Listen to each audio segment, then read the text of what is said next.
Alrighty. I think it's time to get some work done. We're going to be doing some residential construction drawing today. Welcome to the stream. Hope everyone's having a great one. It looks like my internet service provider is struggling today, so I don't know how long this will last. Feel free to ask questions if you have them, and we'll try to address them. But let's go ahead and get started. So I'm doing some construction drawings on this set. I'm going to be addressing a few issues that we're having with the drawings and finishing up detailing everything. So the first thing I'm going to do is save this out.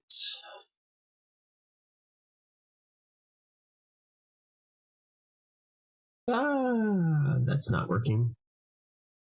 Let's see if I can get that working real quick. Let's see.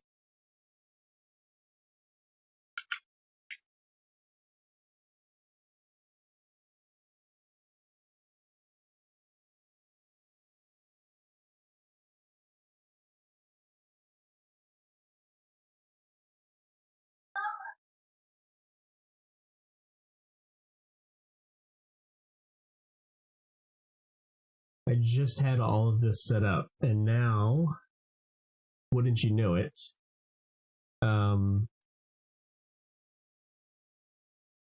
it doesn't want to work.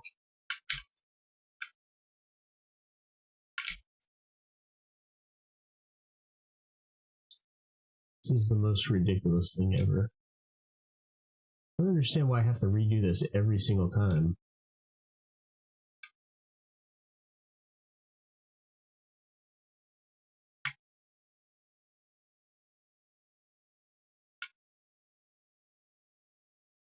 All right.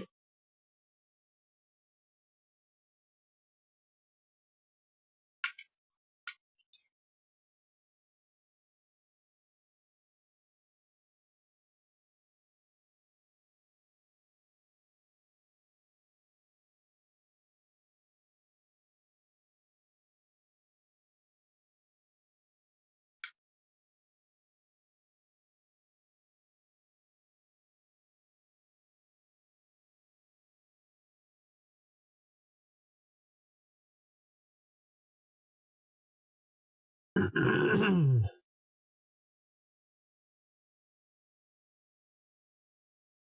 think that's where I want that. So now the question is, does it seem to, there we go.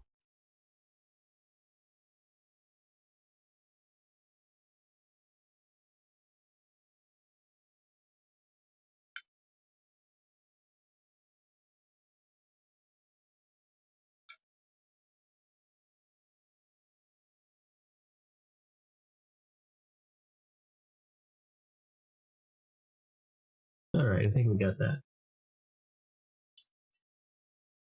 All right, let's see if we can get back to work now.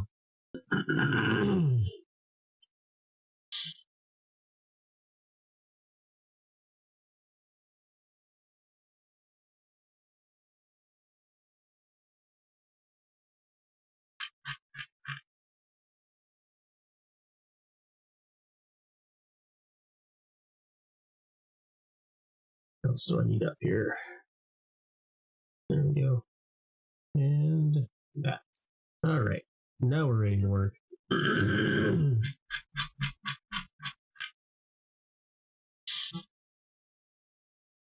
So I think we're probably going to be done with this. So we need to. Can I borrow some of your paper for my meat?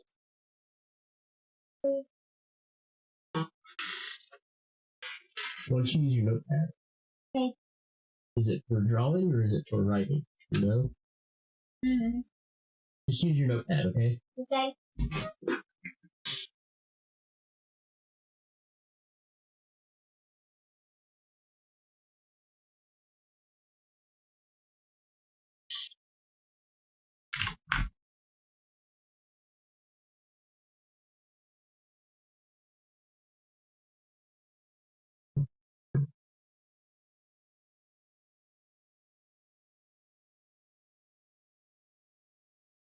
All right, so I think we're going to be done with this. We're just going to put 20th down.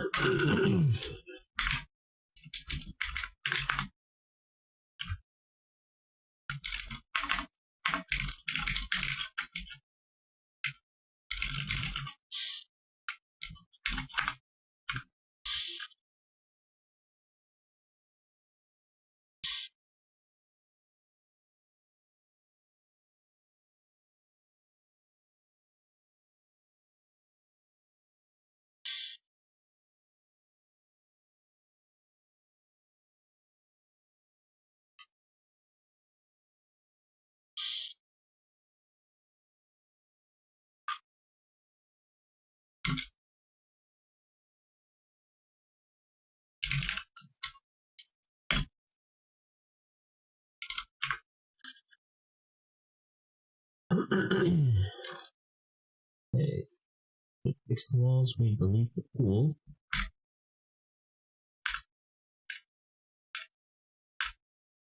And the sauna.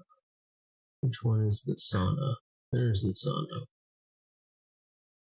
I wonder if we want to keep that guy right there, or if, no, I think that goes away too.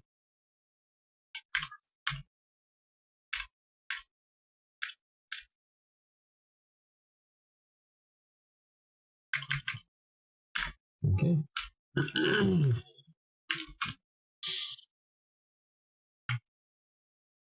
Oh, that's interesting.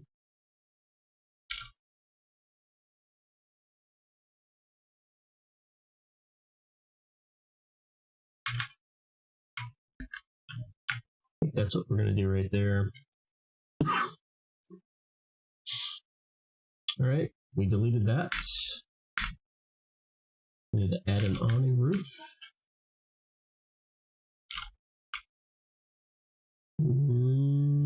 Let's do that, and then we'll go from there.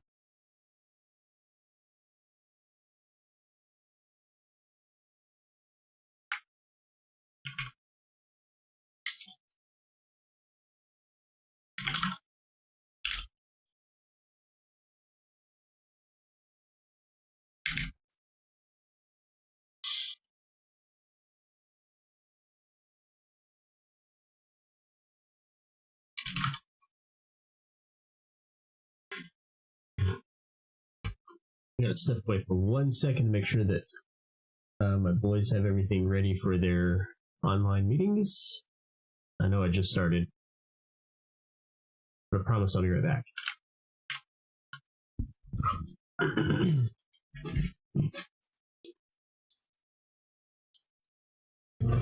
Cover this vitamin. Start.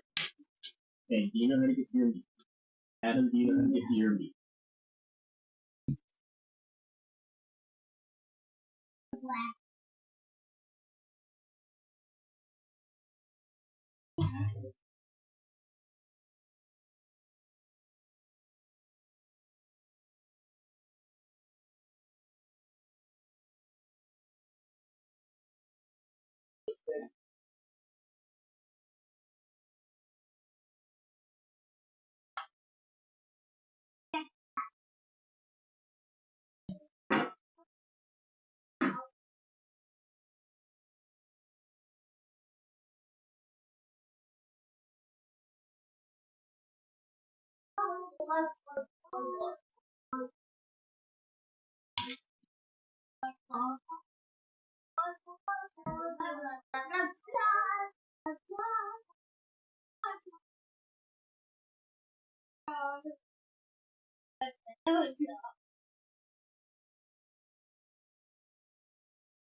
Noah, can you check it?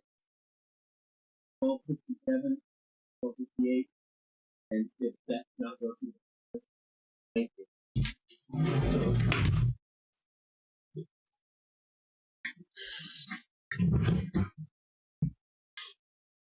Okie dokie. I think we're back.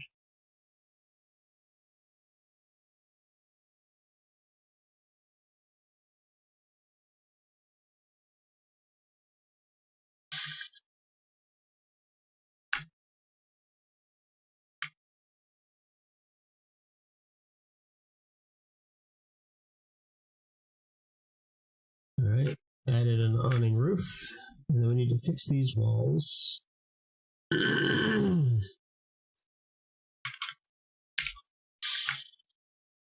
Why? Oh, let's see. Okay.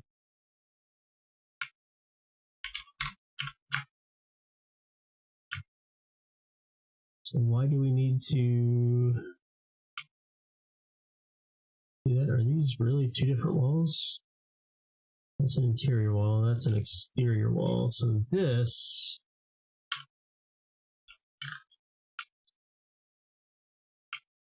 can probably be attached to this and attached to this. And then here we could attach this. Okay. That kind of makes sense. So let's just bring this down right there. Okay, I can do that. Actually, I think what I can just do is attach that to this. Okay, it didn't like that. So let's change the offset to this of this for like -6. Wow.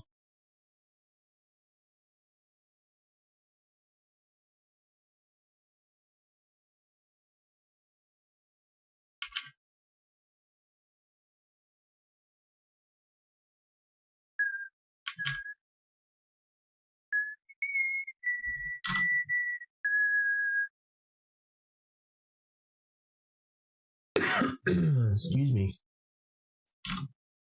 So what I'm trying to do is get this to be like just around the right height there, and then I'm going to edit the profile to match what we need that to be. Whoa. There we go. Hey, what's up, Jacob? Thanks for stopping by. Saw you streaming the other day. That's something you do often? Actually, I think I know the answer to that because I think I saw that you had quite a few videos on your channel, or at least a lot of stream time review times. Viewers.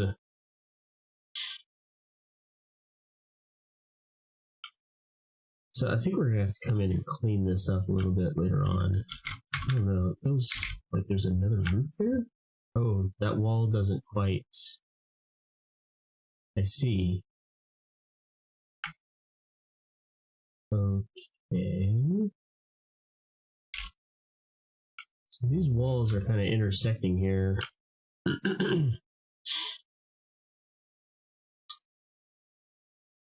And it's because this roof doesn't quite go all the way through. So maybe we do need to just. So here's what we're going to do. We're going to change this to that 4'6" as well. That's pretty cool. Looks like you do mostly coding. Which kind of threw me off. I always thought you were just strictly structural engineering, but I guess you do a lot of coding. Why is this not working? Sure, enjoy. Okay, that looks a little bit cleaner. All right.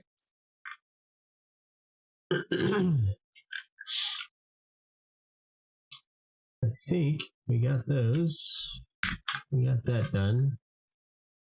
Let's is this set to site plan? No, it's not. Why do we not, like, we set all these up, but we never use them?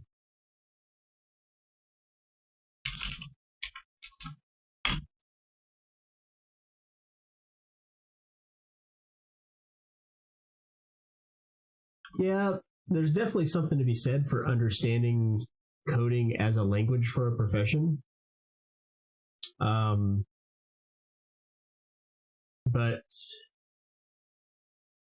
I don't know, there's still something to be said for understanding the non-coding side of it as well. It's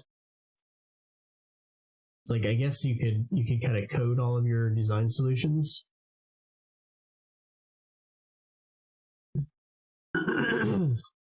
But in architecture specifically, I can't sit there and write a script for somebody while I'm at the client's house or site.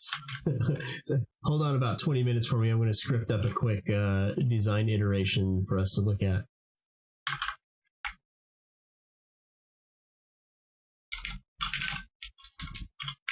I wish there was a way to just turn internal origin off by default.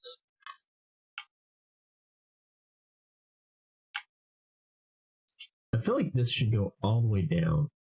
I wonder if he'd be upset if I change that. All right. Or is flat work?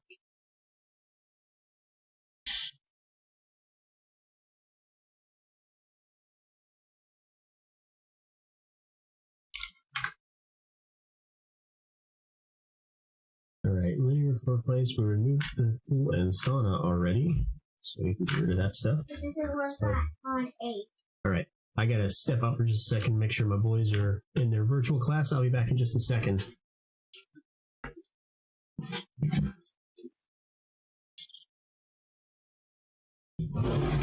It's not starting.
Can you help Adam with the video?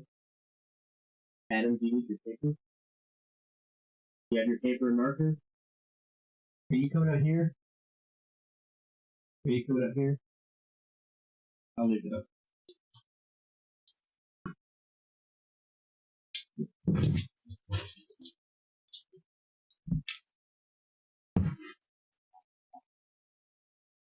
All right. They are in their virtual classroom now. Yeah, absolutely. Parametrics and generative design are on the table for sure. And I think a lot of this, like, I've been answering a lot of questions about generative design, especially the one that Autodesk just released. And they're thinking, people are asking, like, well, is that going to like take over the design industry? And I just don't see it taking over. I definitely think it's helpful, but I think most people are not going to prefer a workflow that gives you 50 options that you choose one from. It just seems like too much time to create one option, one design option that you're going to use for something. Sure, you can present 2 or 3 to a client, but you're not going to present 50 design options or 100 design options that are created from generative design.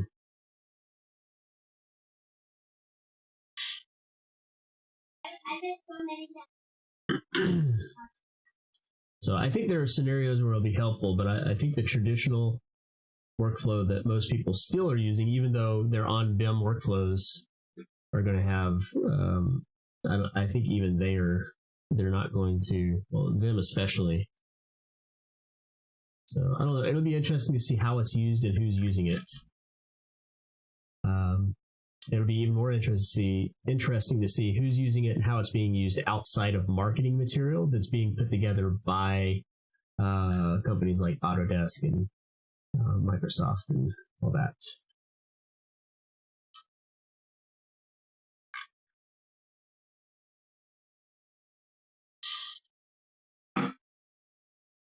There's supposed to be a glass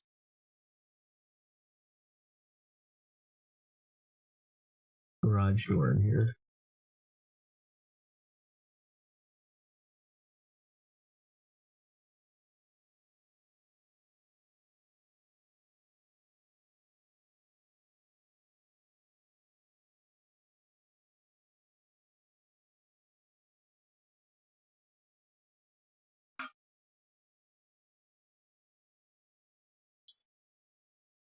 We're going to try one of these. Let's just try chases and see if we made it anything close to parametric. Absolutely. Another great tool to have in your repertoire. And to, make sure that just like any other tool, you want to maintain your ability to use it, right? So if you become really bad at sketching, you've dropped the pen and pencil out of your arsenal and you need to freshen that up. And I think the more tools you have in your tool bag, the better equipped you're going to be to say yes to just about any project. So,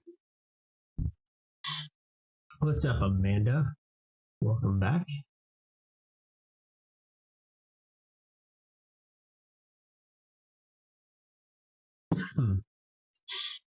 Quick questions. Is there a such thing as a quick question?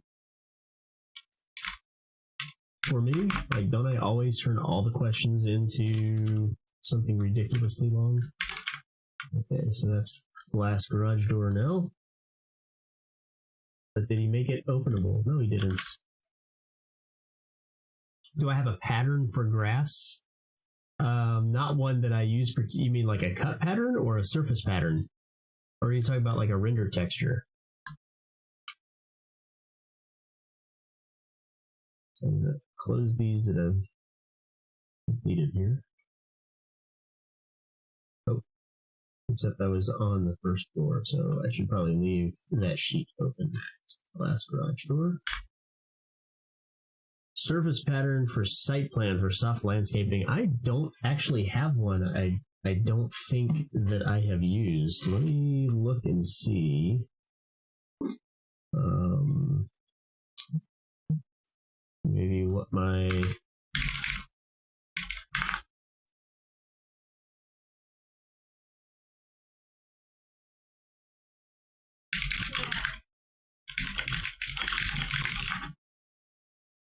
let me see if I've got something like that in my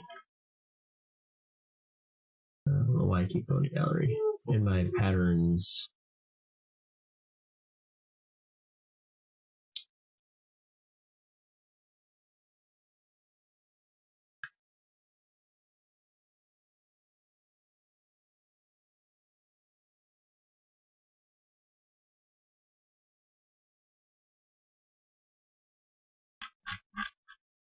So that definitely doesn't have anything in it. Let's see. That doesn't. Yeah, I don't think I have anything that I have used. I've never put a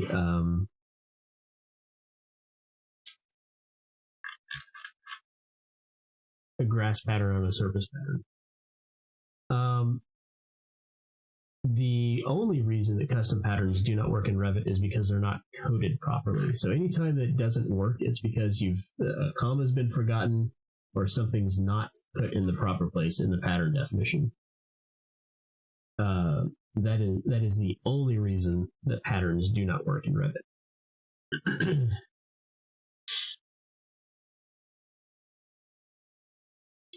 I do know if you have a pattern that you want to use, there are several free ways to create a pattern, and I think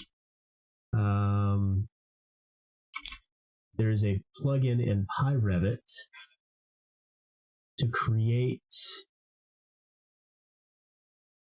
a pattern. Yeah, make pattern.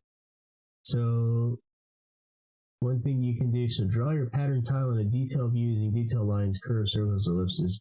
Select pattern lines, curve, and run this tool. Give the pattern name, create pattern tool, asks you to pick up border corners, and hopefully it asks you where to put it. So yeah, let's try that real quick. So Revit is an extension that you can use, and I know that this is something that a lot of people had tried in the past to create, and I actually haven't tried this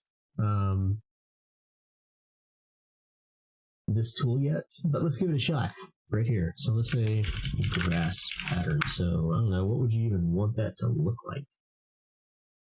Let's look and see. Drafting grass pattern. It's like I'm even afraid to look. I bet NCS has one. So yeah, it looks like maybe there's some. I don't see anything there that's specifically grass. Grass. There's grass. It looks like it's like a little carrot, like a little L or something like that. So I'll do like a little L, and then we'll just kind of copy that a few times.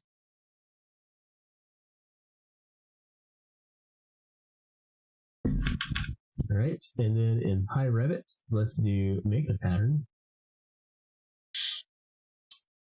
Select the pattern to export. It's going to be a detail or model pattern. I don't know. Let's do model pattern. Use highest resolution.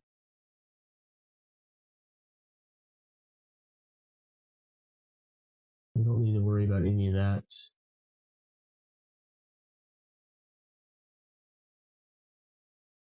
I don't think that worked the way I thought it was going to. What does it say to do?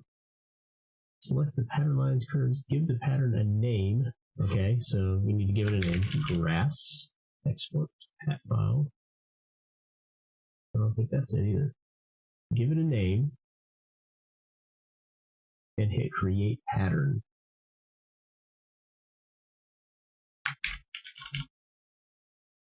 You see something that says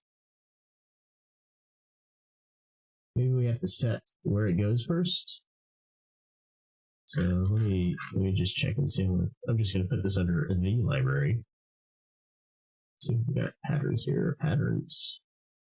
Select folder.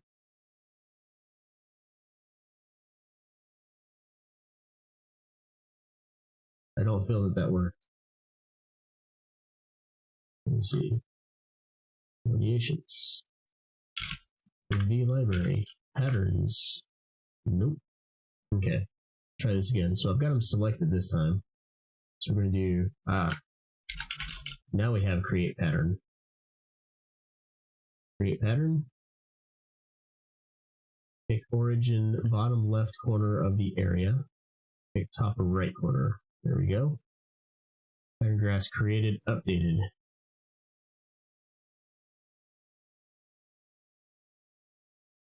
Except I don't see it in the folder that I just. Oh, I wonder if. So now let's do a field region. And let's make grass. I bet it just saved it into the Revit folder. I think it just saved it into the Revit, the film hatch patterns. Oh my goodness. So we'll call this grass. And let's see, is grass an option here? Can I make it a model? I think I made it grass. There we go. Grass. There we go. Let's hit save. Hey, look, there we go. Except I made it white because I'm an idiot.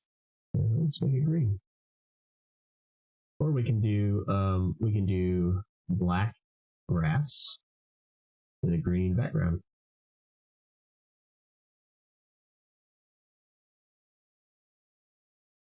Or not. I think I have to make it solid. The background fill pattern. Solid. Yeah. It's have the brackets and all that stuff.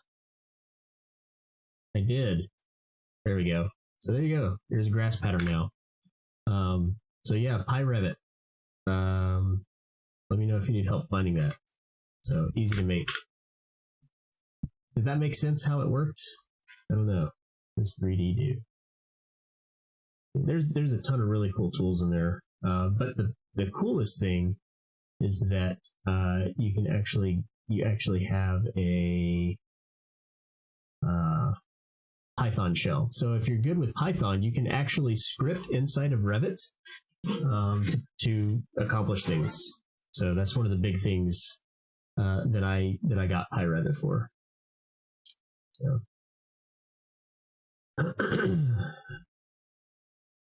yeah, happy to help. So now I need to delete that pattern. Okay. Under counter refrigerator, outdoor shower. Do I need to enclose that? I don't know.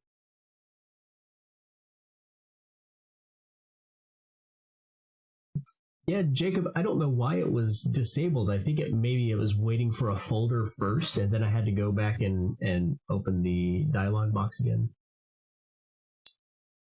So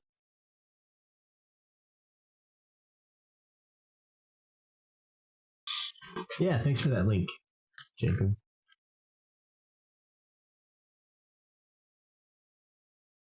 By the way, Amanda, I changed my layout. And I think I like this a little bit better. I changed the output to where it's 1080p, and since I have ultra wide monitors, I just stretch that monitor across the entire thing, and then I put all my information down at the bottom. So I think I'm still working on stuff, but I think that this works a little bit better than what I had, and it shouldn't be compressed anymore. Like, it shouldn't look like it's squished.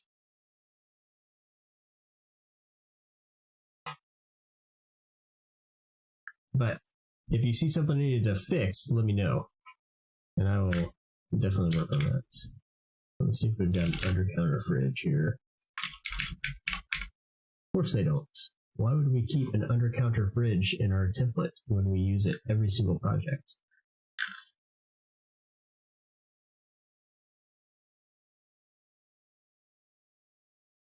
Under counter. Yes, I use Streamlabs.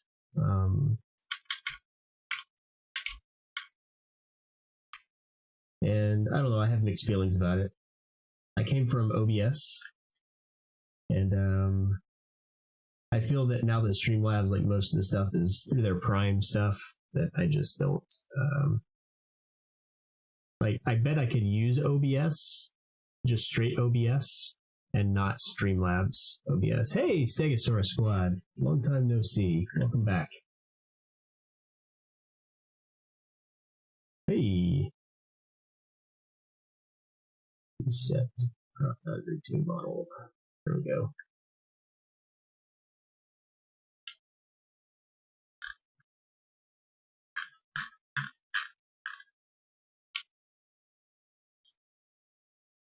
Okay.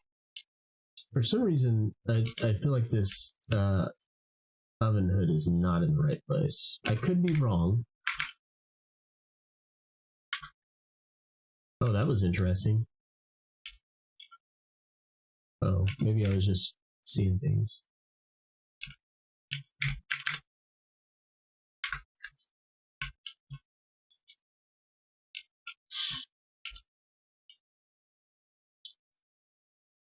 I'm going to set this view up the way I want it since I'm the one working here.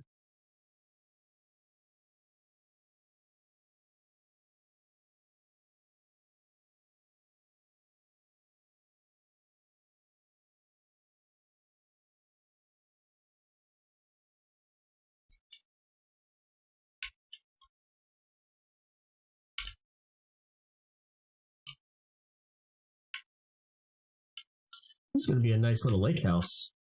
It's going to be a fun little house to stay in.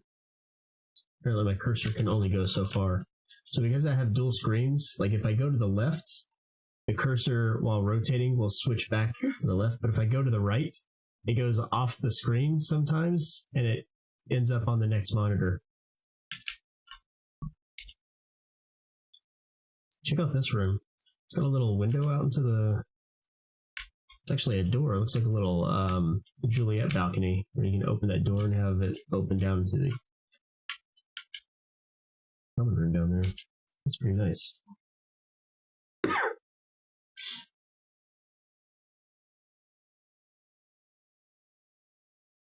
How do I like my coffee? I like my coffee with 0 coffee beans and a lot of hot chocolate mix.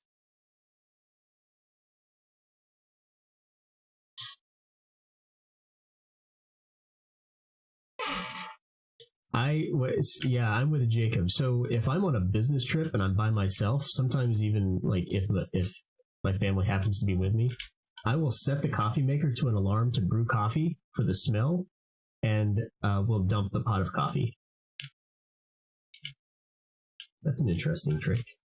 Check out that cabinet with a vanishing door. All right, I'm going to step away for just a second to make sure that the boys are on everything and everything's good.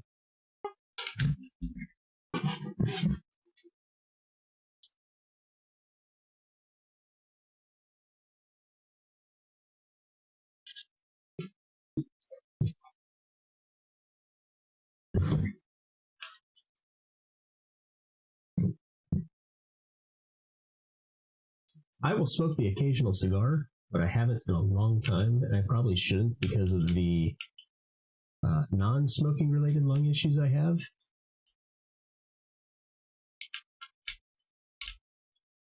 But if it's a special occasion, or if it's a really expensive round of golf, I might indulge myself and have a cigar or something like that.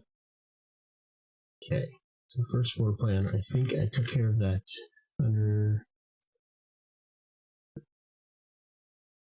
It is illegal to smoke in the office in North America.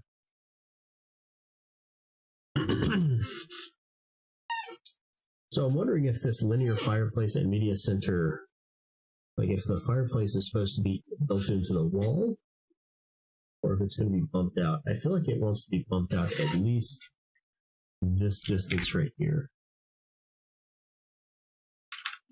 And maybe even something that fleshes with this for, I don't know, 4 feet or so, and then comes down like that. I feel like it wants to do something like that. What is that depth, by the way? 1'7", maybe 1'8", something like that. And then you could do something tall storage or something like this that kind of encompasses this. But I feel like this could be something that's really designed and nice. I don't know, we'll see about that one. Hey, thanks for that follow, Apple Orchard Thief. And I see that Haikai is in. Appreciate you all joining us. Feel free to ask questions.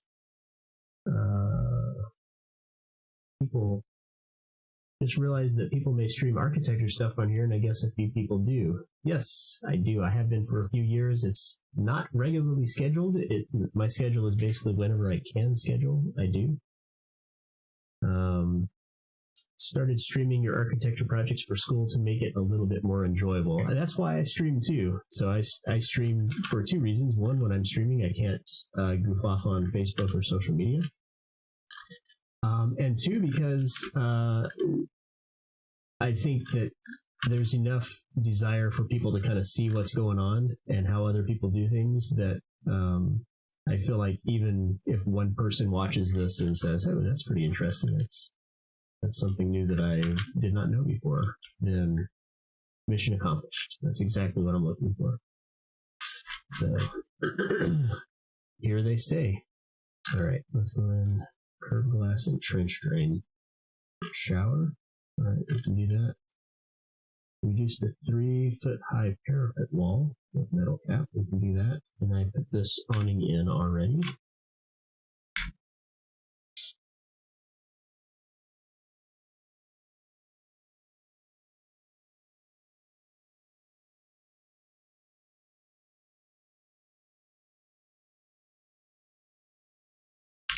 Okay. So the question is,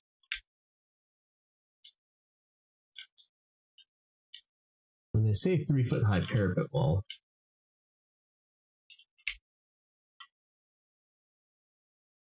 I guess it would, actually. Let's see what happens. So, is this, that's one big wall. Let's make this one 3 feet high, both of these, actually. No, not you. Let's make this,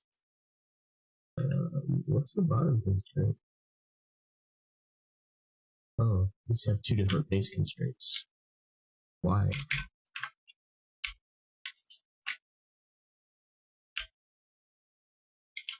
Why do they have 2 different base constraints, do you suppose? Oh, I see. Okay. Sure, whatever. We'll make this then, we'll just go, what is this? This is at 3rd floor. So we'll say 3rd floor and 3 feet up. Does that put us above that roof? It does, but man, that's awfully close to being teenager playground territory there.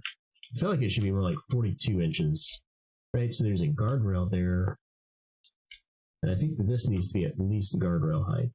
So I'm going to take these and I'm going to make this, 42 inches.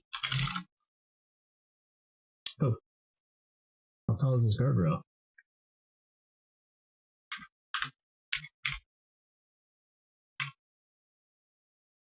There, problem solved. So, and then you put a metal cap on that.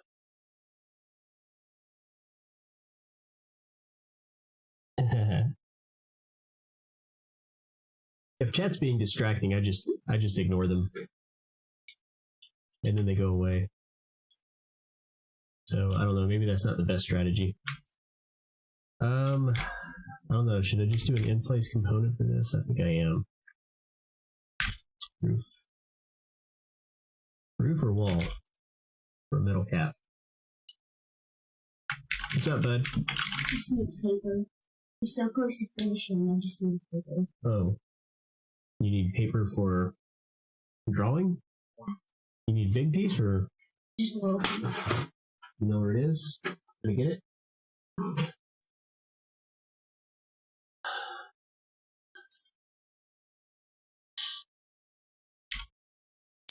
All right. Pull it. There you go.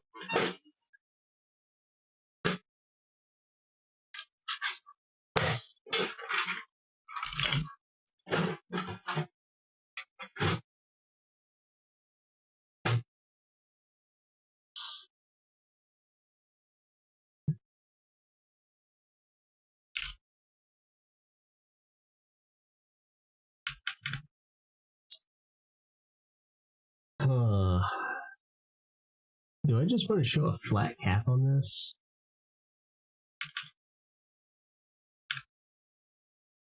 All right, now. I think we're going to do this a little bit differently. I'm going to extrude this off of this. And I'm going to create just an ever so slightly sloped.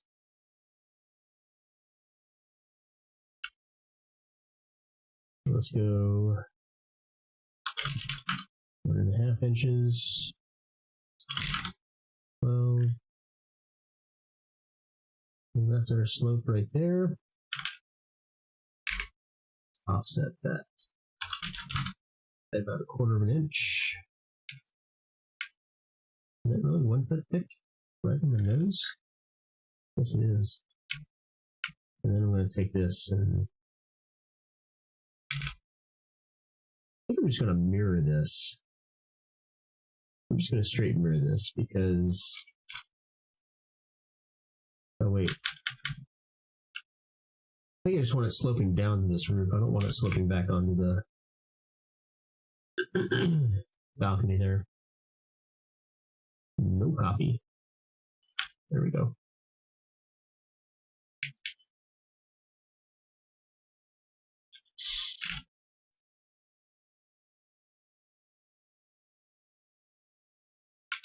Yikes. I missed my mouse. All right, let's bring this down about 4 inches here.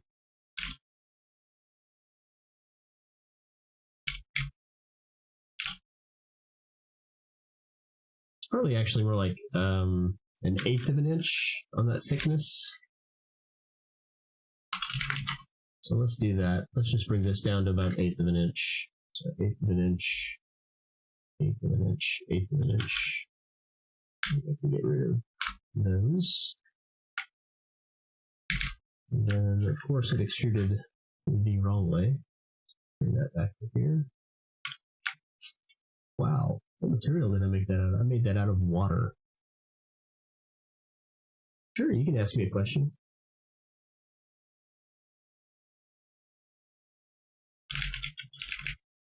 I'm going to make this out of the same material as I want to do that. Maybe I just want to find some black anodized aluminum material. What's up?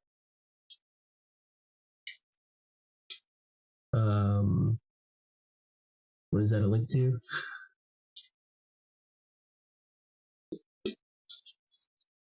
Ah.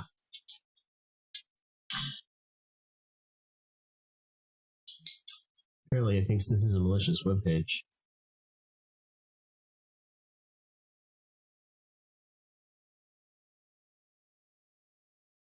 How you represent it on the elevation? Well, it could just be solid. Like if you're wanting to do something with cutouts like this, you could just point to it and see what you want. I've actually got a project where I used a mesh screen. Let me open that up and we can take a look at that. Let's see. I'm going to open a new instance of Revit so I don't have to wait on it. Then I can come in here and find that project.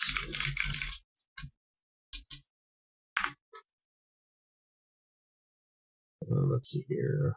That one's with KSQ. And it was ORU. There we go. So I'll open that up and I'll show you what I did.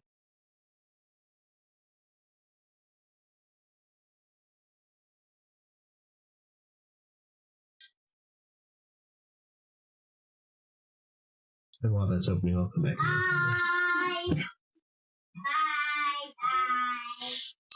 All right, we'll create an extrusion just as an end cap right here.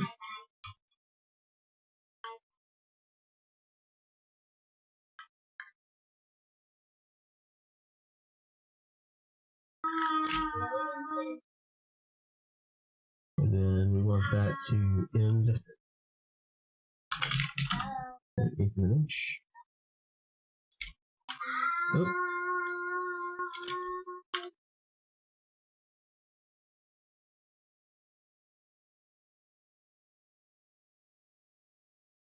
Come on now. There it is. There's a sweet spot where you can click in a material and it'll select everything. And then I'm going to join these two. All right. There's my parapet cap. That's all right.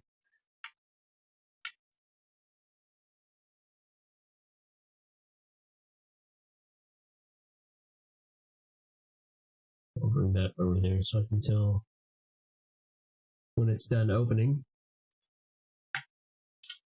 All right, so do this.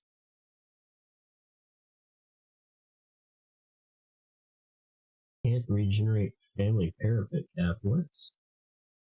Why not?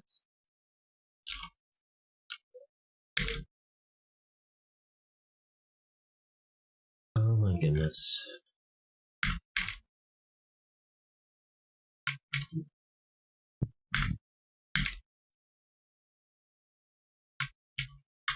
What have I done?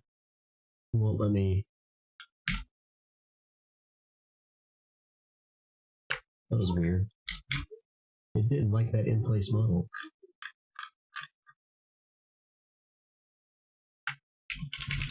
Hey, Daddy, look what I Oh my made. goodness, son. Okay, let me look at it when I'm done, okay? Put that in our pile, we'll look at it. Okay? Okay.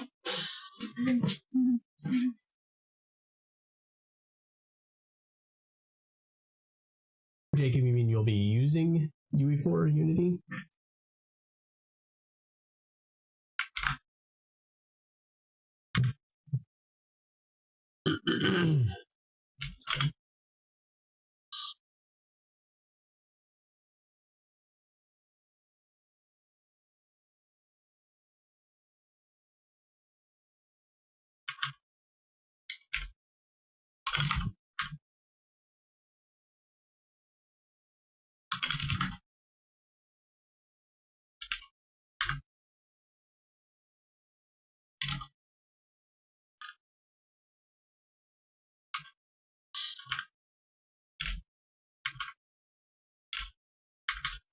We can get away with half inch on this because it's not a very large surface.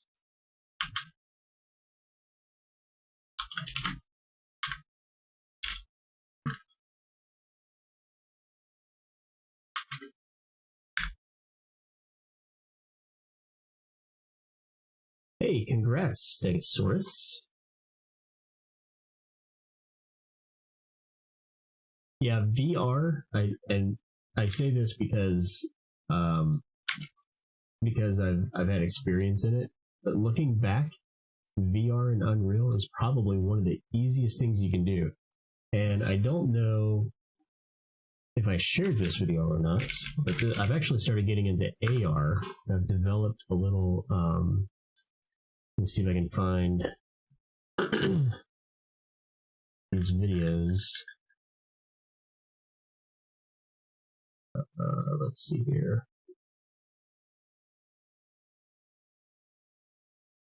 I think this might be one.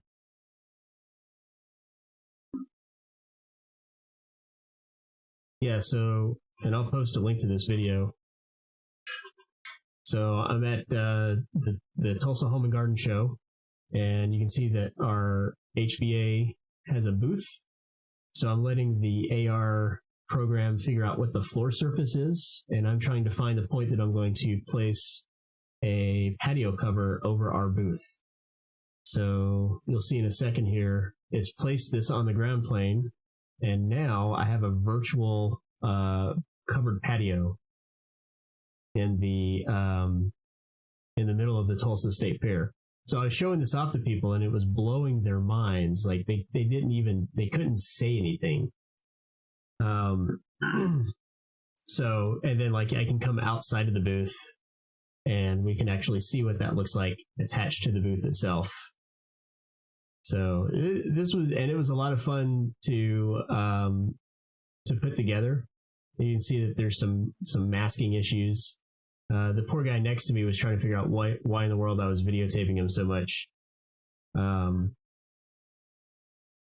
The only reason that I had issues working with iOS was because I don't have a developer's key for iOS. So basically, all I would need to do is get a developer's key and build that for iOS, and then I would have it for iOS.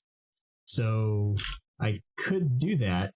The problem is I don't have any iOS devices to test it on. So that would be where like people like you come in. But that was a lot of fun to build and play around with. And the client who had me working on that when the whole quarantine thing happened, they kind of stopped communicating. So I'm still working with them. I was trying to figure out why in the world this was not. There we go. Working. So I'm just going to see, okay, so that worked. I wonder why it wouldn't let me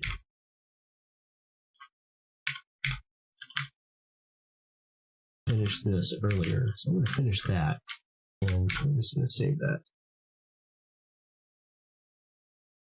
You'd think it attracts customers, but then you can tell the customers that they have to actually pay for that as a service, and they're like, oh, well, I don't know about that.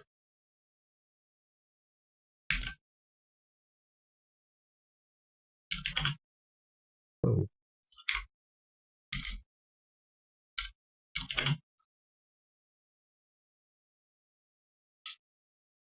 All right, I'm hoping this will work this time. Come on, Revit.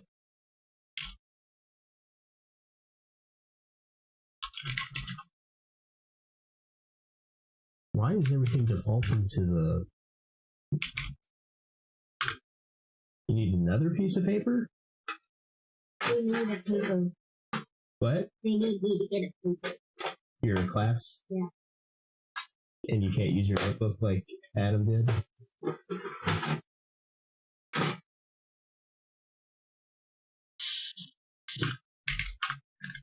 All right, so that seemed to work. We can save that.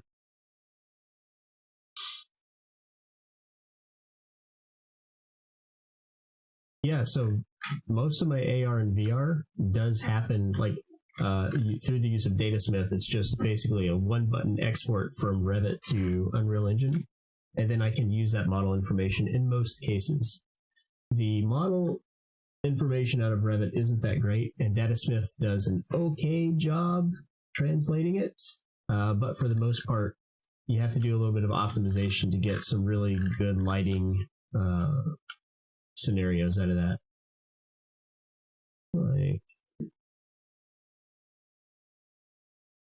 We're gonna have to figure out some kind of support for this. I don't want to put posts in here, although that might not be the worst thing in the world. Make that post line up. Maybe bring this out to where it lines up and put this post all the way up. Put a post over here. I don't know. I'll figure something out.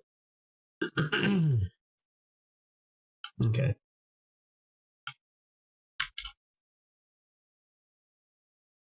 That model's still opening, by the way, Amanda.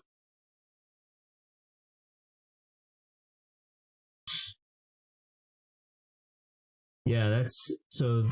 I was working with a company who develops AR, and that's one of the things that they do is they develop large-scale industrial machines, and so they will buy a booth at an industrial trade show, and basically instead of bringing that large machinery for people to look at, they'll bring the AR model and show it to their clients in that empty booth using, I think they use HoloLens.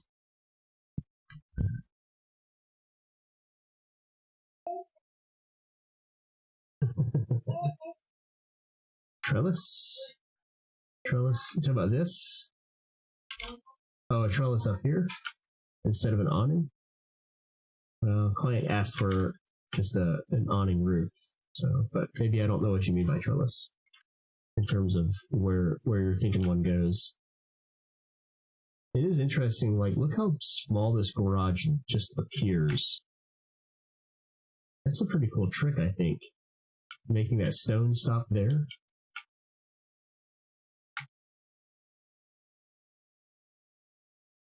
I kind of like that, actually. I think I am going to leave that right there instead of bringing it all the way back. All right, let's see what else I'm supposed to be working on. Not double-clicking that.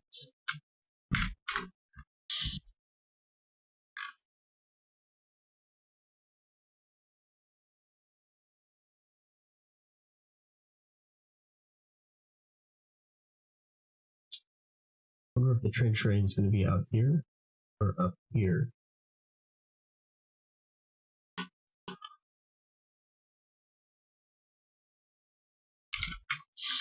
All right, I'm going to leave that one for now. I need to update the electrical plan. Wow.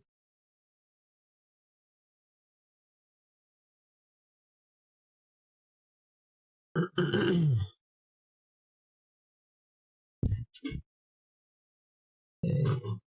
Glass roof. Why do we not? It's like we spent all this time putting these templates in the projects, and then we never actually use them. And I don't know that I understand why they're not used. I think that's part of the reason. I think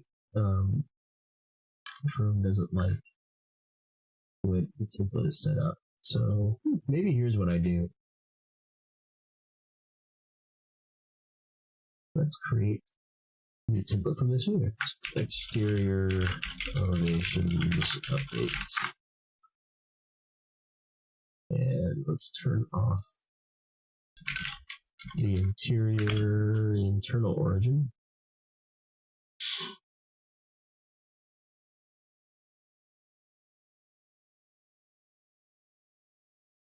Gotcha. Well, they want a solid roof, so I wouldn't be able to put a trellis over here, but it might be nice to have a trellis kind of in between the walls, kind of infilling that stuff. That might be kind of nice. I think if this were my project, I would probably do that. I'd probably actually, instead of a trellis, I'd probably take this railing material and take it all the way up in between and infill that.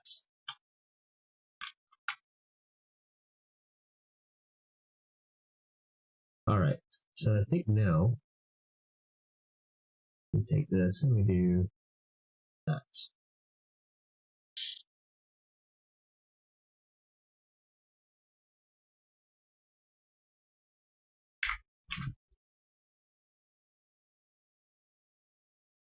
That file is still opening, by the way.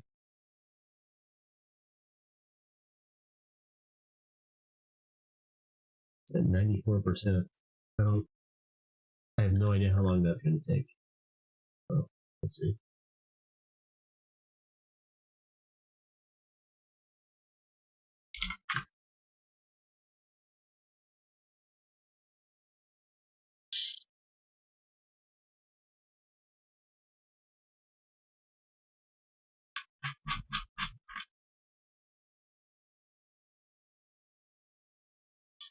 I don't know that it's that big of a file, though. It's 126 megabytes. I think it's mostly because it's upgrading. It's upgrading from 2012 to 2020, so it's probably got a lot of stuff to catch up on.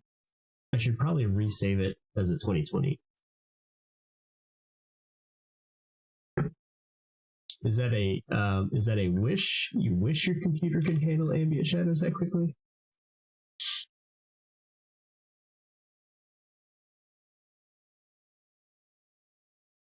To be honest, you could probably build the machine that I'm working on, because this is a 4-year-old machine. You could probably build it pretty cheap these days.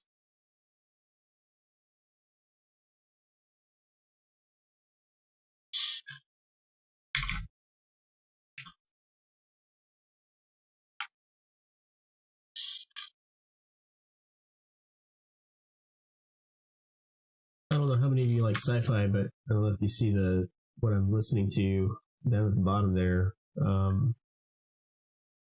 It's from a show called Tales from the Loop, and it's inspired by a conceptual artist's art, and it's pretty fascinating. If you like beautifully composed shots, then I highly recommend you give it a shot. Because it's like every single shot is composed specifically to please someone who loves like beautifully composed shots.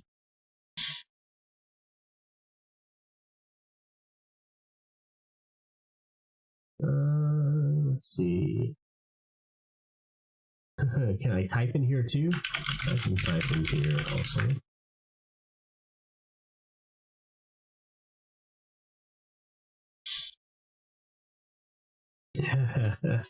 $8.5 gigabyte file. Holy cow! what kind of file was that? I mean, I've worked on 2 gigabyte files before, but I don't think I've ever had to deal with an 8.5 gigabyte file. I have had to deal with point clouds that were quite large, but never like a Revit model that was that large. And I think these cross sections just need to be completely fixed.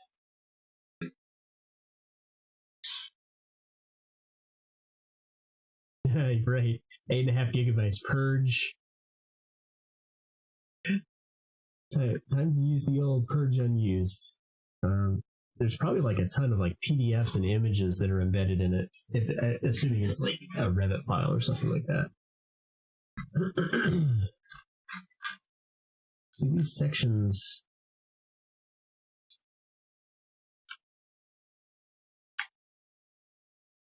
Here's some wall sections, and they should be. We don't even have the wall section view template isn't even in here, so I don't know what's up with that. Okay. So I've been going through this and just kind of looking at the red lines, trying to figure out like this whole sheet just needs to be fixed. And I don't know that there's anything else interior elevation wise aside from gas, setting it to the correct view template. Interior elevations. Let's turn off internal origin. Autodesk really screwed the pooch on that internal origin thing. This drives me nuts. They're on the same sheets. Why not just make it one tag?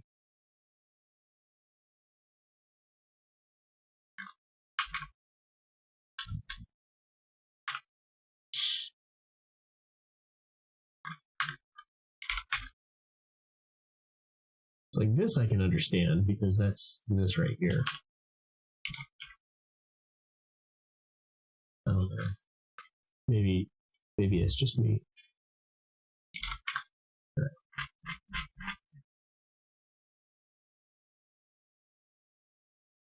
We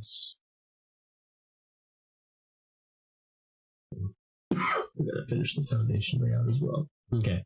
All right. So I think we have a pretty good grasp of what needs to be done on this project now.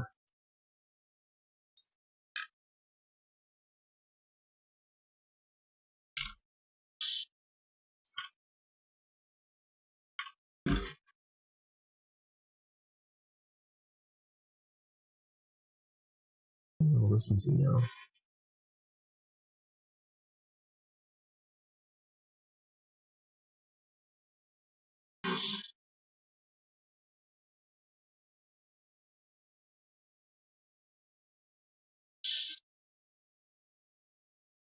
Oh, I think it finished opening.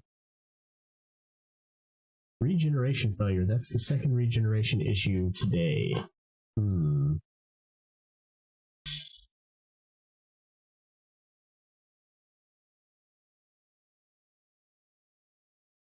I mean, I can automate annotation through keynotes, but it requires putting a lot of the I in the model. Someone asked me the other day, and I do wish that we could do this. They were hoping that there was a wall tag that you could hit, and it would read the layers of the wall, and you can create a tag that basically splits out the assembly layers and creates an annotation. Okay, so it's not done loading. It's still loading. Okay.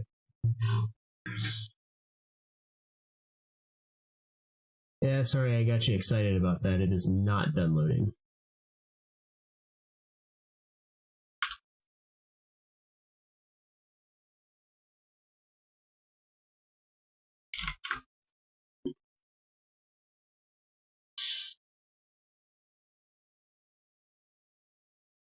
I can't even move this. I can't even move the window to like off to the side so I can see.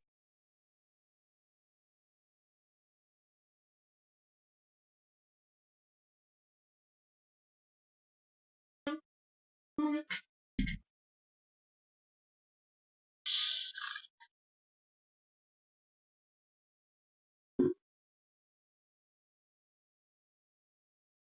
we really want to show the analytical slab?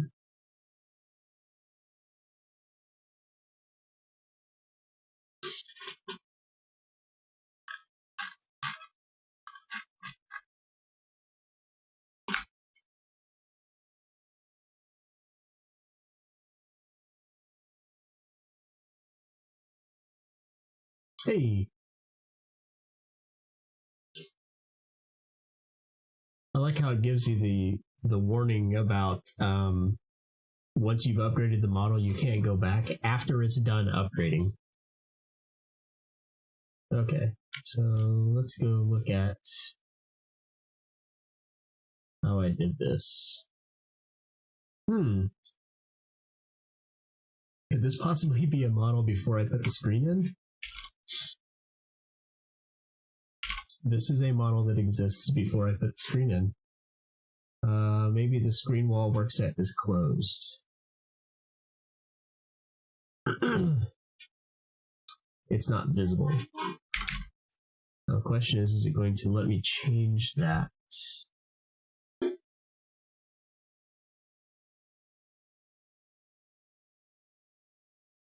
Okay. As project options, make this the central model.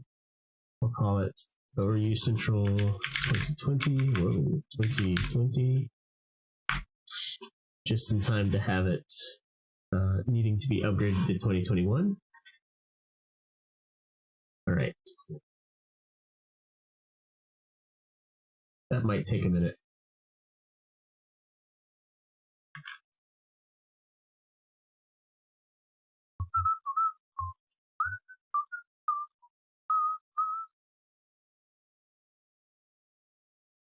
I wonder if I whistle along with the song, if I'll get hit with a copyright warning.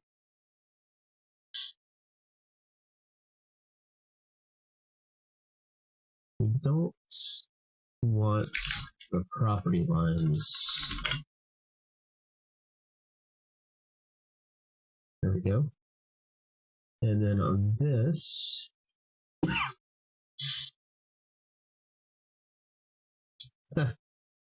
okay. Topography can be turned off.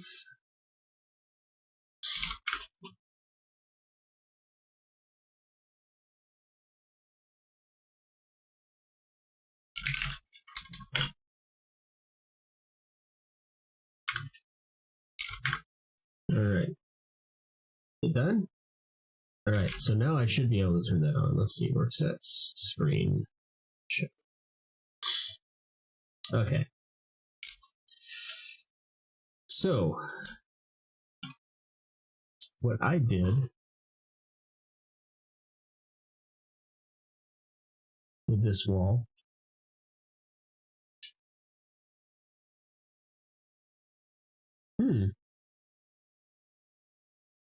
apparently it's just a stud wall. I don't think that's right though, because I remember distinctly making a material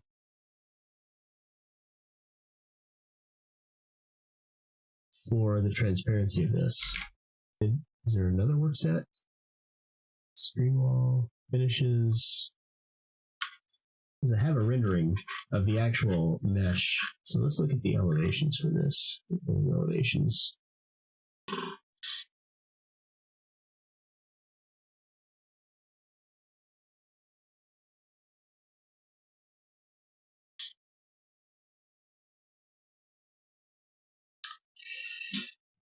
Let's see. So here is an elevation without the screen wall. That's not going to be very helpful. Let's see if we can find one with the screen wall. Those are building sections.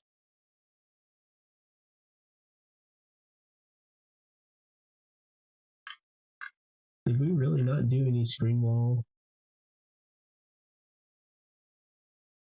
Screen wall elevations, storefront details.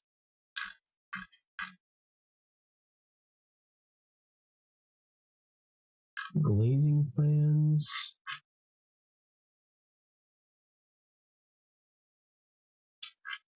Oh man, you know what?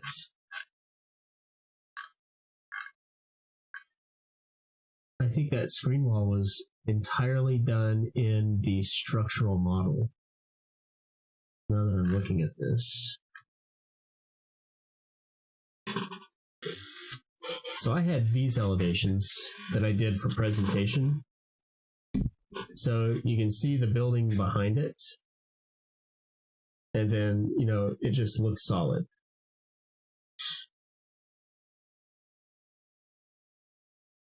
I don't think there's any need to really make it transparent so you can see through it or anything like that.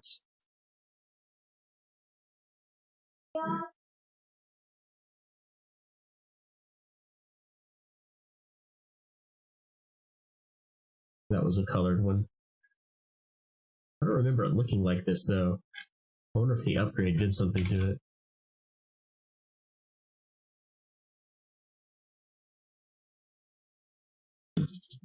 So I think these elevations were made when we were coordinating with a structural engineer, because I think the documentation for the screen wall is completely done in the structural engineering set. So you can see here, like I went in and did some hidden lines to indicate like how far this sticks out past the, you know, apparently we were aligning something with a curtain wall there. Align with, I bet there was an opening. Yep, that's what it was. There was a post. There's a post here.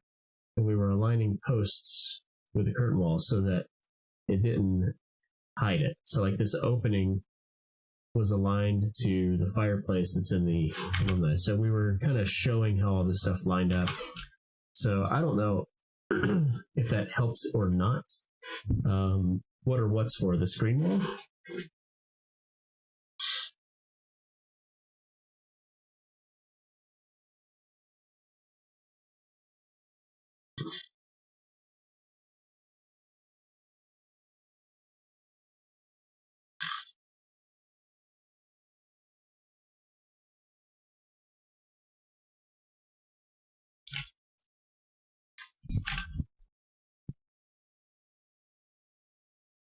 Hold on, I'm finding an image here real quick.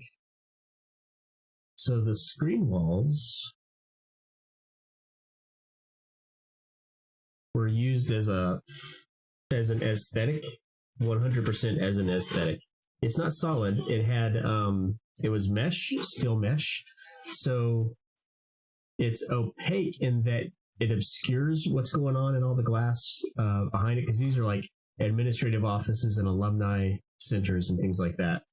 But it was transparent enough to where you could see the building, but it was opaque enough to where you could actually light it up. So they do light this up in different colors and whatnot.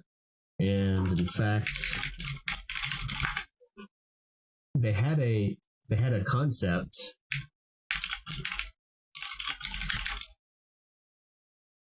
Let's see if I can find that video.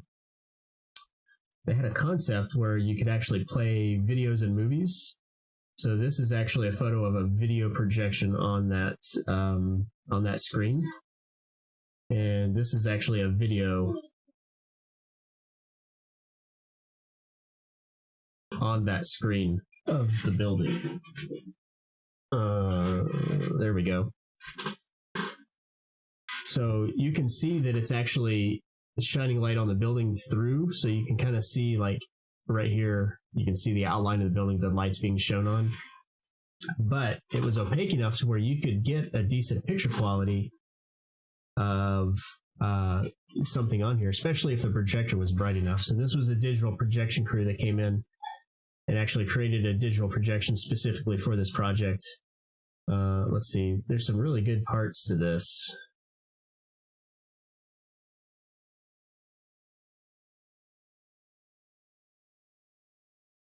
There we go. So that's actually my elevation projected onto the building itself, which was kind of cool. And then they did these effects where they peeled it off and whatnot.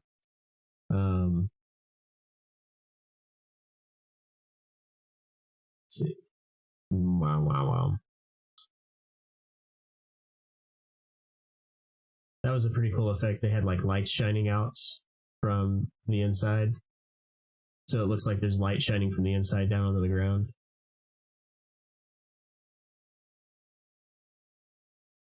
So, I mean, it had pretty good fidelity, much better than my camera was able to pick up. But you get the idea. So it was purely an aesthetic element. And it's it was really kind of a cool concept. So, but anyway, back to your question, Amanda, about how you would document that. I mean, this is probably what I would do. I would have a different elevation that shows, or if it stands out like this one does, you know, a different elevation so that you can still see the facade of the actual building. So like these elevations don't show the screen. So like there would be a screen right here. But we didn't show that in this because we needed to document this. But if it's actually part of the facade, I don't know that you need to do much more than, you know, showing, you know, just point to it and say, perforated mesh screen.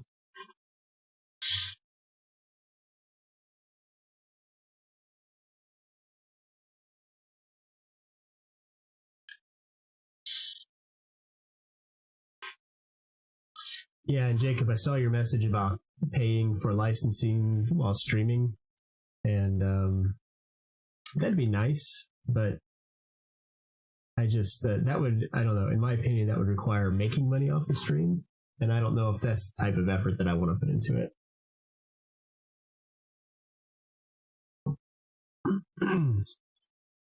Oh, is it lunchtime out there? Well, appreciate you stopping by.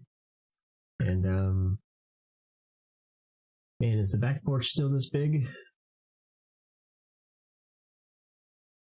Was I only supposed to get rid of the pool and keep the back porch?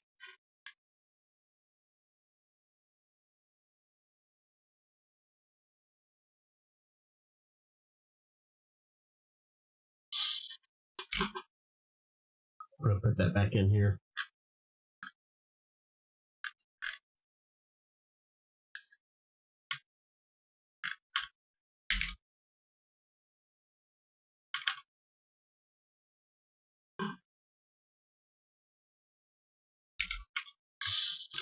All right, I'll put that back in. I think they do want the back porch, but the pool itself is gone.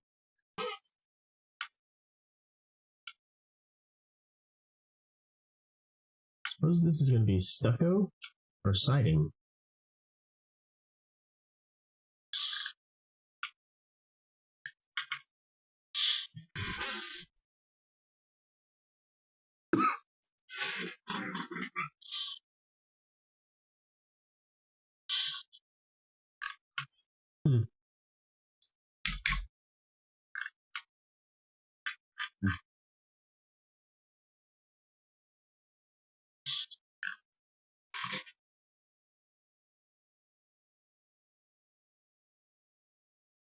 I don't think we need to show these.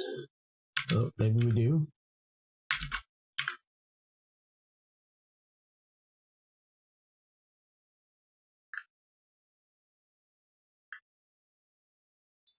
I really want this to be up here. I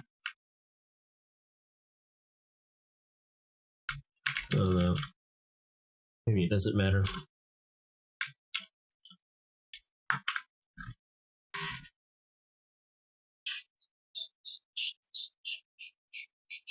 I'm gonna renumber these doors. Because if there's anything that I can't stand, excuse me, it's poorly numbered doors, and 101 is always the front entry, guys.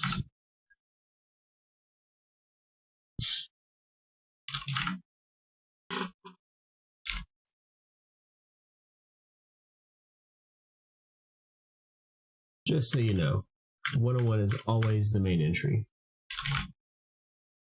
And then I do exterior first. Oh, come on.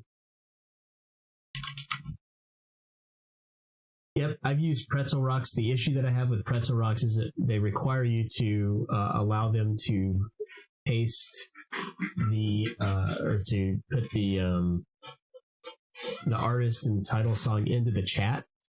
So I would have 4-hour long streams, and the chat was just a list of pretzel songs that had been playing. So it bothered me a little bit. I liked the music, I liked the selection, and I wouldn't mind it too much if I had a way to get around that.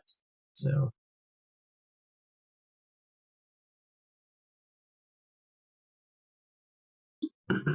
Yeah, I'm actually, so this is the first time, and I think in a long time, that I've not played music during the stream. I'm listening to music, but I'm not playing it through the stream. So I don't know. I like listening to music when I work, and we'll see how it works. 104. We have another. I think the first floor. This is good for this. I think so. 203, 104, 105. So we'll start at 106 for this.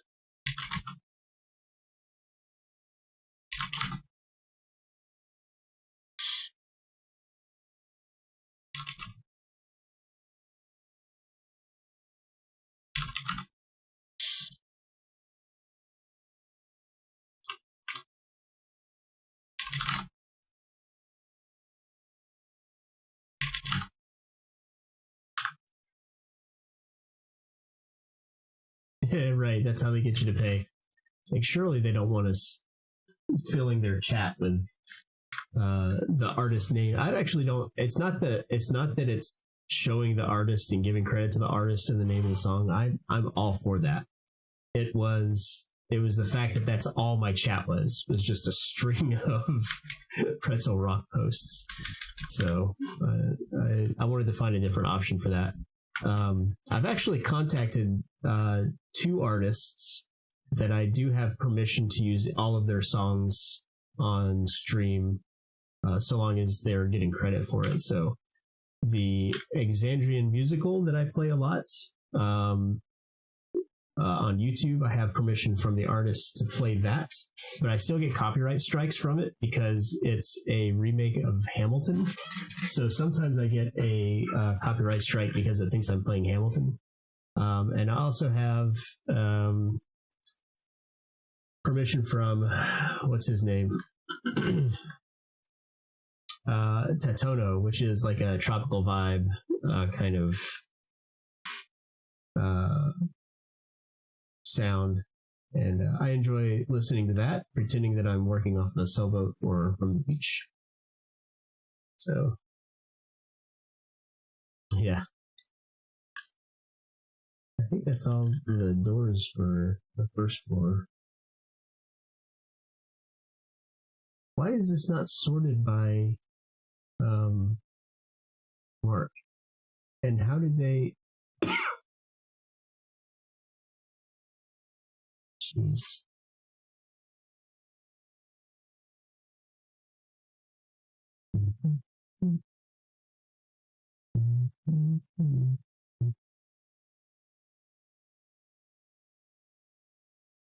All right.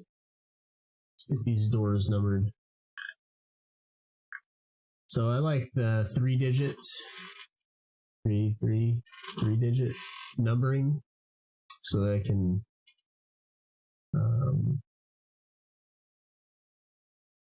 do it by floor. So if we're coming up, oh, this is no bueno. This is not documented very well.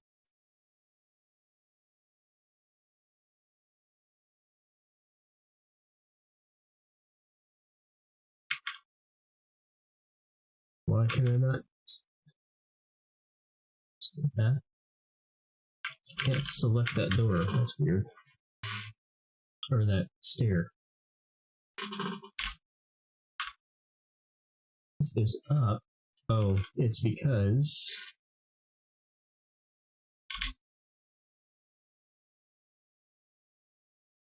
my view range doesn't allow it.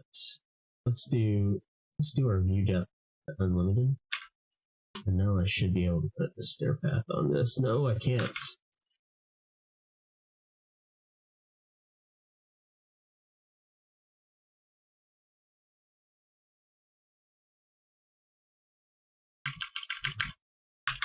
That is so weird. Why can I not put a stair path on that?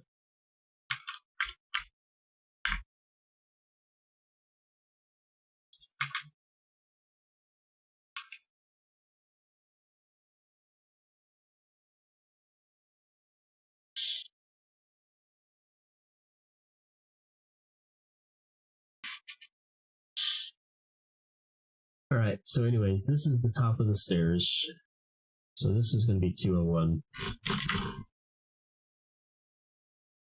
202. 203. 204. 205. 206. 207. So here's a question. Is this a door or is it a window?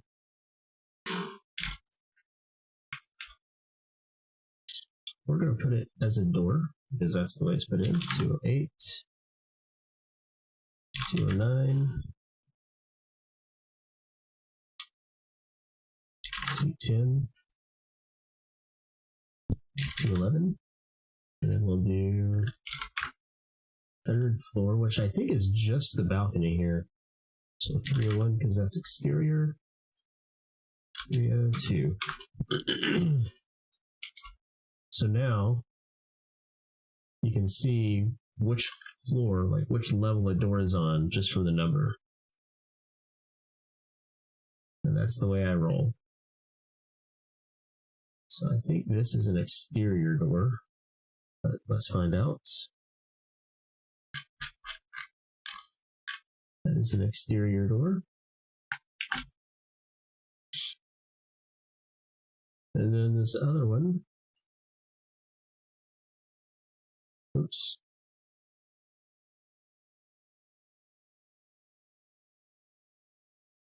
That is an interior door. Correct. So I think this is set up now.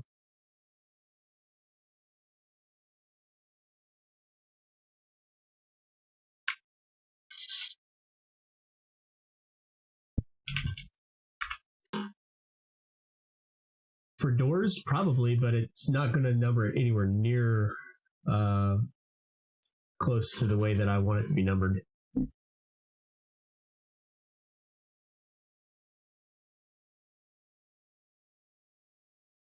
I don't think there's a way for it.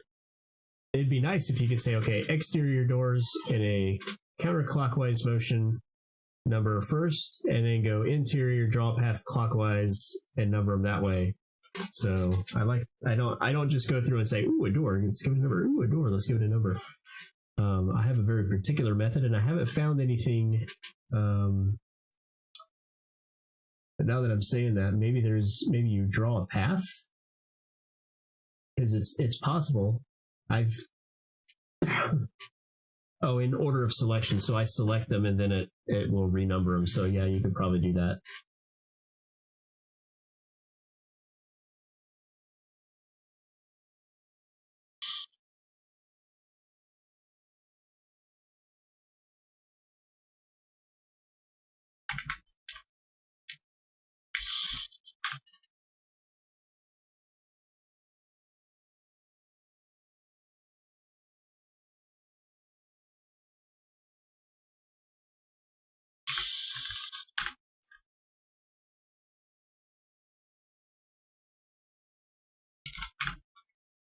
All right, I think that's as close as we need to be on that.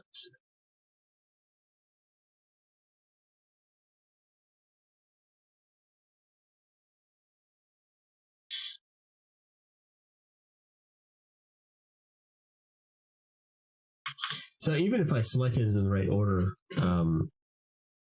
like if I go in here and I say, this is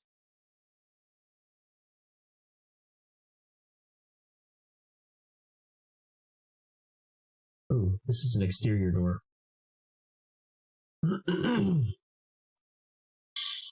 So if I did like 106, 107, 108, 109, 110, 111, I am curious. Oh, Oh. Pick an element to renumber. Doors. Starting number, say 1549. Oh, and now it wants me to do it. Okay. So I could do that, and it's just clicking. That's not too bad. I could probably do that. Yeah, I might have to start using that.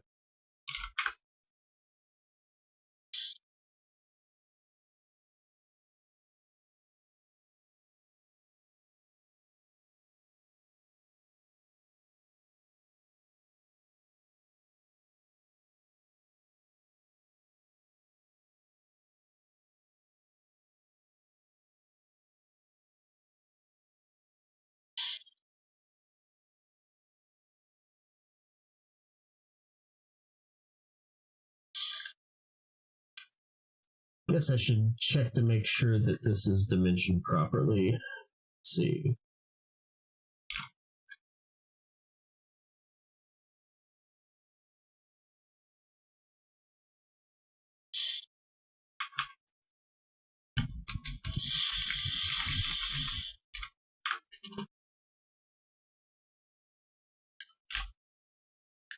I don't really need that dimension, I don't think, but we're gonna throw it in there anyway. Daddy, What's up, buddy? I'm ready for things. Okay, is mommy back yet? Yeah. All right. I've got to go to a meeting, and then we'll do that afterwards. Are you done with everything else? Yes. Wow, good job. When mommy gets back, I'm going to go to my meeting, and then when we get back from that, we'll play some tag. Okay. Okay. All right. So technically, I'm done Technically, you're done. until you're done with the meeting. Yep. And hey, is there any cleaning that you need to do? Mm-hmm. Laundry? Did my laundry. Did your laundry? Nope. No. You cleaned up for lunch? No dishes that need to be put away or anything like that? Well, Okay.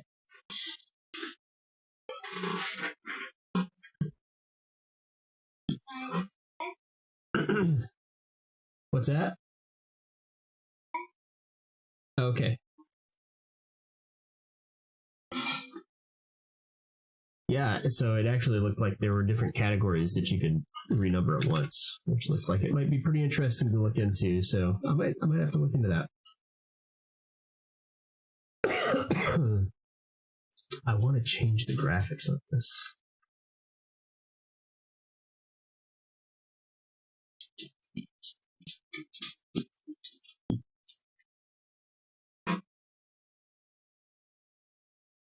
What's up, puppy?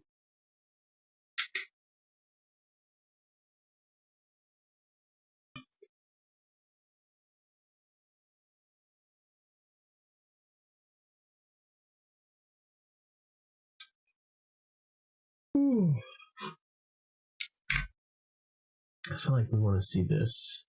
What is that dimension right there?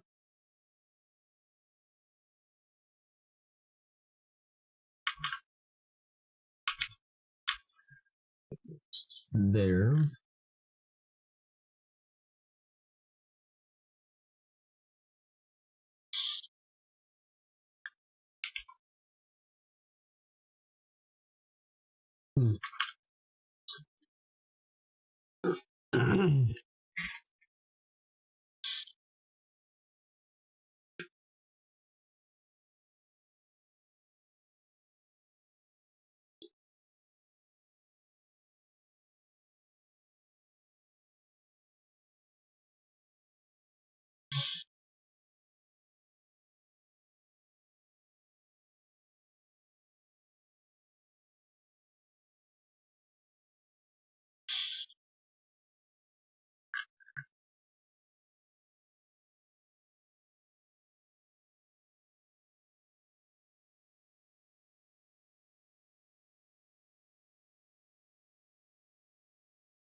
Oh, shoot. I wonder if that was supposed to be today.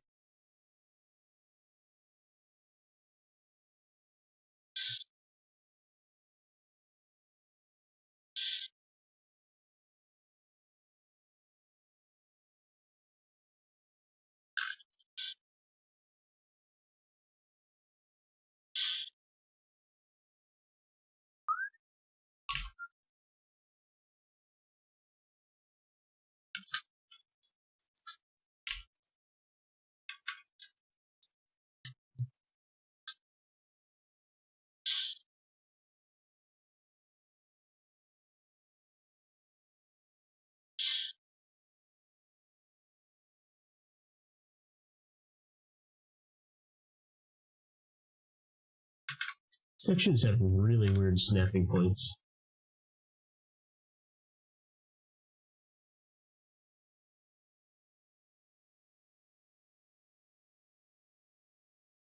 So why would we dimension to this face here and then the other face here? It doesn't make any sense. Be consistent.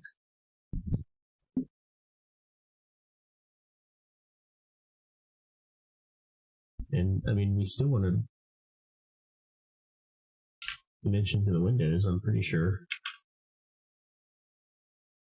Yeah.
Hey, thanks for stopping by, Hi Kak. Enjoy your lunch.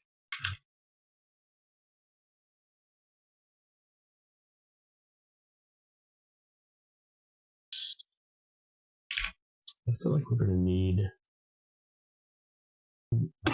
excuse me, this dimension.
I don't know if we're going to need this section or not.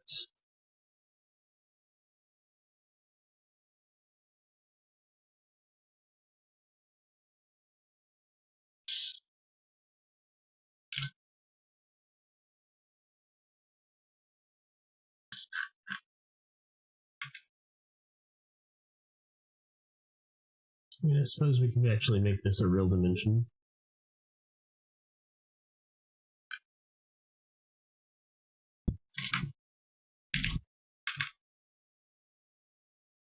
Yeah.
All right, I'm going to step away for a second. I'll be back in just a little bit.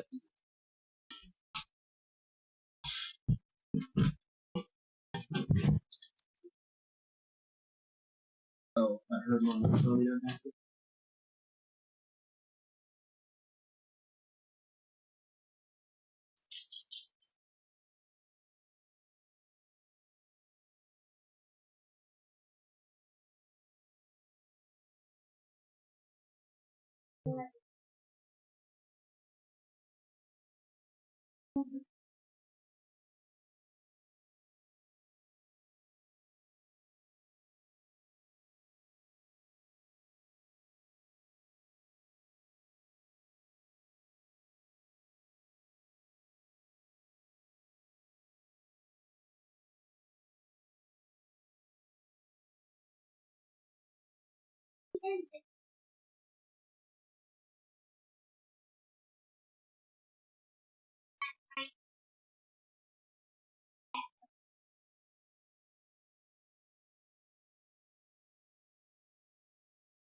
Oh no.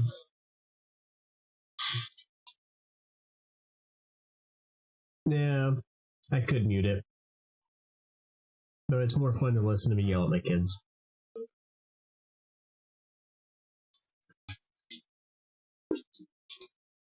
Okay.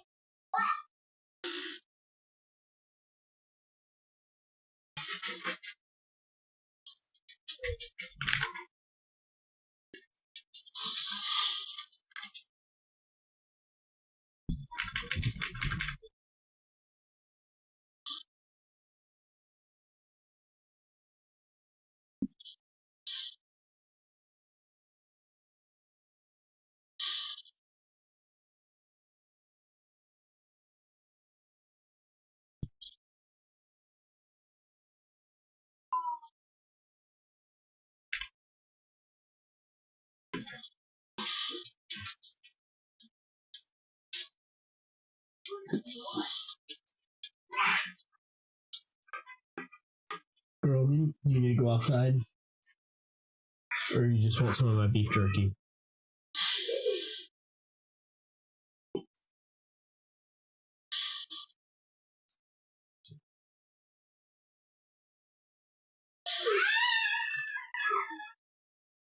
I mean, you get to hear the chaos in the background anyway, so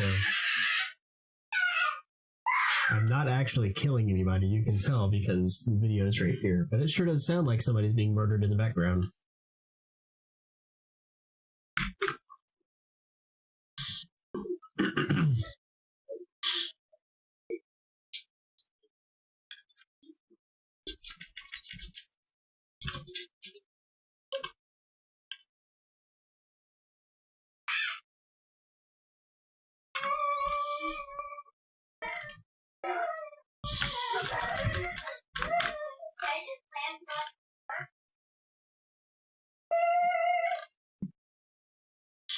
Should I tell them that like everyone's listening to them yell at each other? I don't know that I should. See, so like we've got two different dimensions for this wall. We don't need that. So we've got right, left, left, right. So it's evenly distributed. Left and left. I'm going to switch these to left.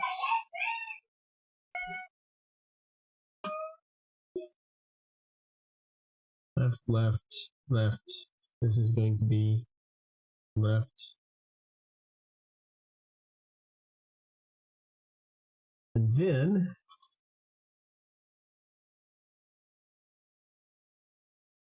because through the power of I can.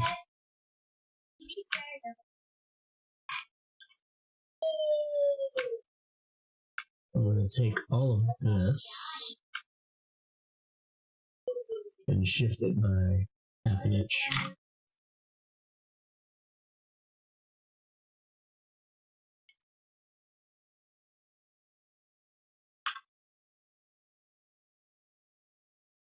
Which walls overlap now? I'm not going to worry about it. Does anyone else go through projects and like they have to have clean dimensions on everything? Do you want to go outside? Is that what's going on? Hey boys, can you let Pepper out, please?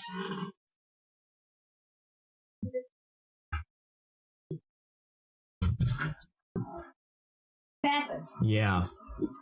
We had that happen once with our oldest kid.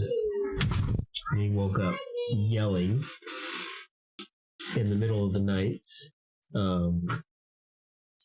And he had a super high fever, which really freaked us out. So I rushed him to urgent care. By the time we got there, he was asleep with no fever.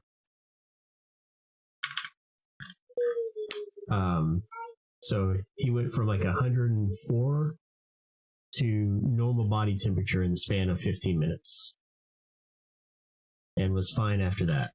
So that's the one and only time we've ever had to deal with night terrors. So hopefully we're at 7 and 10 now. So hopefully we don't have to worry about that anymore. Daddy, Mommy's here. Mommy's home? Uh-huh. All right. I'm ready to go to your meeting. Not quite yet. But I love that you're trying to get rid of me.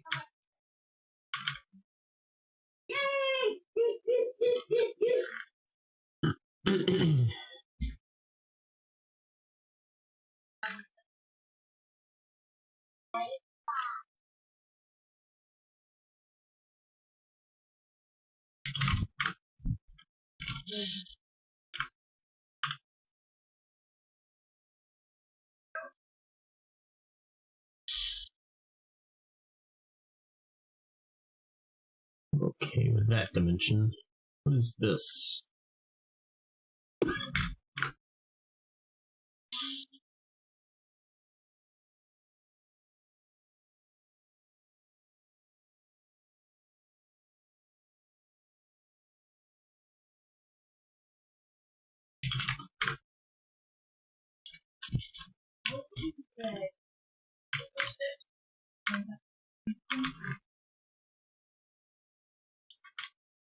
All right, I'm going to have to be leaving in a little bit, so I think I'm going to go ahead and head out. Appreciate you stopping by, watching. As usual, if you have any questions, Revit or architecture-wise, feel free to leave it in the comments on YouTube or stop by Discord and find me and ask questions. I'm happy to answer them if I can. I appreciate you stopping by. Have a great day, and we'll catch you next time.